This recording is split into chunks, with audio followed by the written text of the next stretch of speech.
And that's a 15-year felony. So if you are found guilty by a jury, you can go to prison for up to 15 years. So, Mr. Musgrove, I know where you're going with this, and none of that is valid. None of that is law. I'm not the all caps name. Of course. None of that is valid. None of that is law. You are standing in my courtroom. I have jurisdiction over you.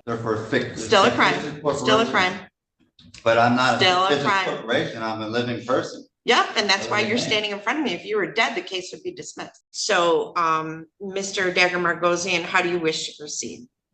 Well, Your Honor, I am aware that Mr. Musgrove wants to present information to the court. I'm happy to be standby counsel if he wants to represent himself. Obviously, this court would have to go through the colloquy of that, but obviously it's Mr. Musgrove's legal right to at least ask the court to do that. So I'm here to observe at this point. All right. So, Mr. Musgrove, when you were at the bench or up at the podium before, you said that you were appearing on behalf of yourself. So, Mr. Musgrove, are you asking to no longer have counsel represent you? Well, what I'm understanding is that the courts is a private for-profit. So, Mr. Musgrove, I know where you're going with this, and none of that is valid.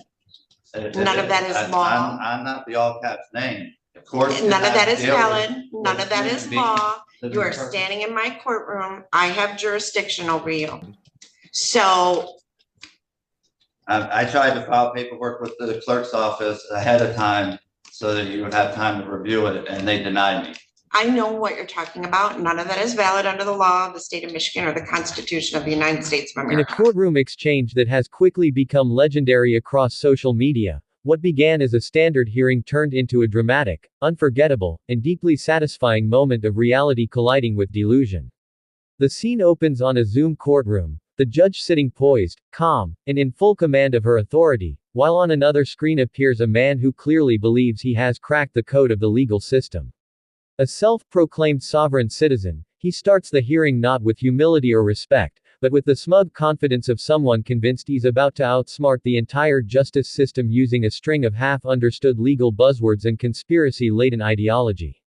He interrupts almost immediately, insisting the court has no jurisdiction over his living man status, claiming he does not consent to these proceedings, and peppering his speech with terms like common law, maritime contract, and natural rights.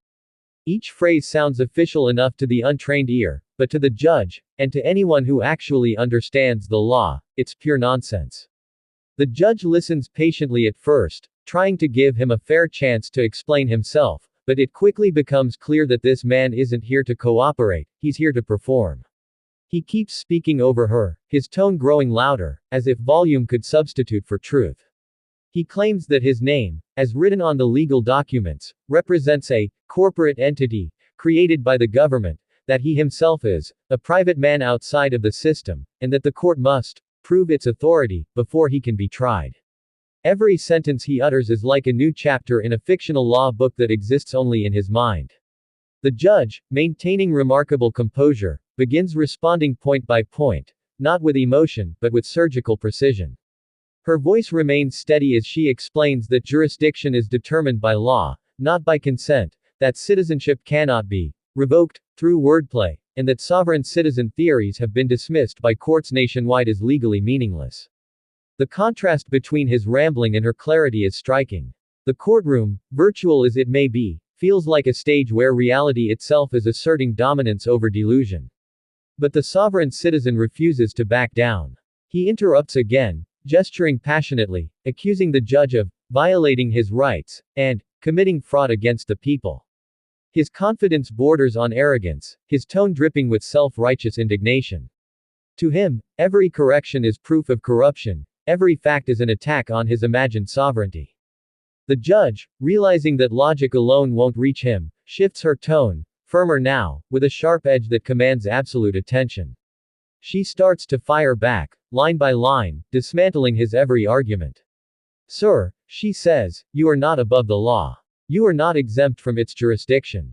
You are a citizen, and you are accountable. Her words hit with the weight of authority, echoing through the courtroom with undeniable finality. The man tries to interrupt, but this time, she cuts him off completely, her voice rising slightly, her composure unwavering. "You will not speak over this court," she says. "You will listen." The silence that follows is powerful, the kind of silence that comes when arrogance meets its match. For a moment, the man seems frozen, his mouth half open, as if unsure what to say next. He mutters something about rights and contracts, but the energy has shifted. The judge's calm authority has stripped away his bluster, leaving him exposed, small, and suddenly uncertain. Viewers watching online can't help but feel a surge of satisfaction. After years of viral clips showing judges losing patience or courtrooms descending into chaos, here was a moment of perfect, poetic justice. A judge who didn't shout, didn't insult, but simply crushed falsehood with fact, ignorance with intelligence, and ego with elegance. As the hearing continues, the judge methodically guides the proceedings back on track. The defendant, visibly flustered, tries to recover his earlier confidence, but his tone wavers.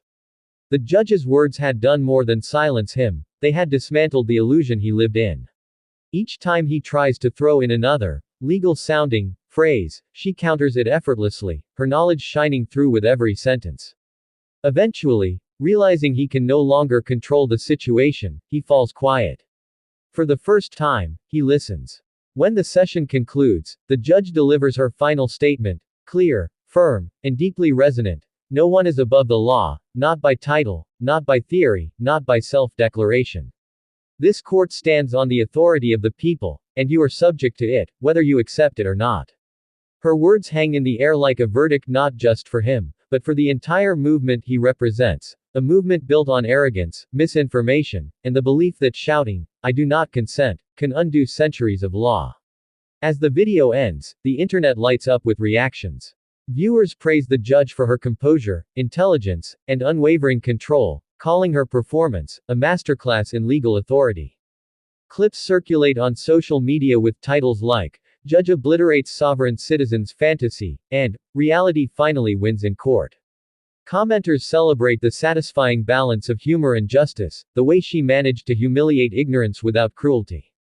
And beneath all the laughter and applause lies a deeper truth, that this moment wasn't just about one foolish man being silenced, it was about the triumph of reason over delusion, of real law over fantasy, and of calm intelligence over chaotic defiance.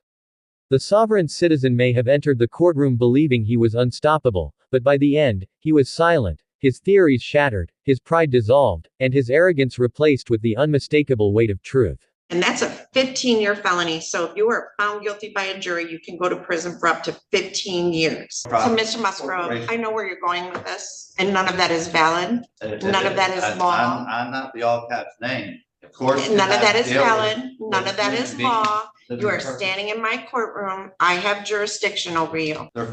Still a crime. Still a crime. But I'm not Still a a crime. corporation. I'm a living person. Yep, and that's why you're standing in front of me. If you were dead, the case would be dismissed.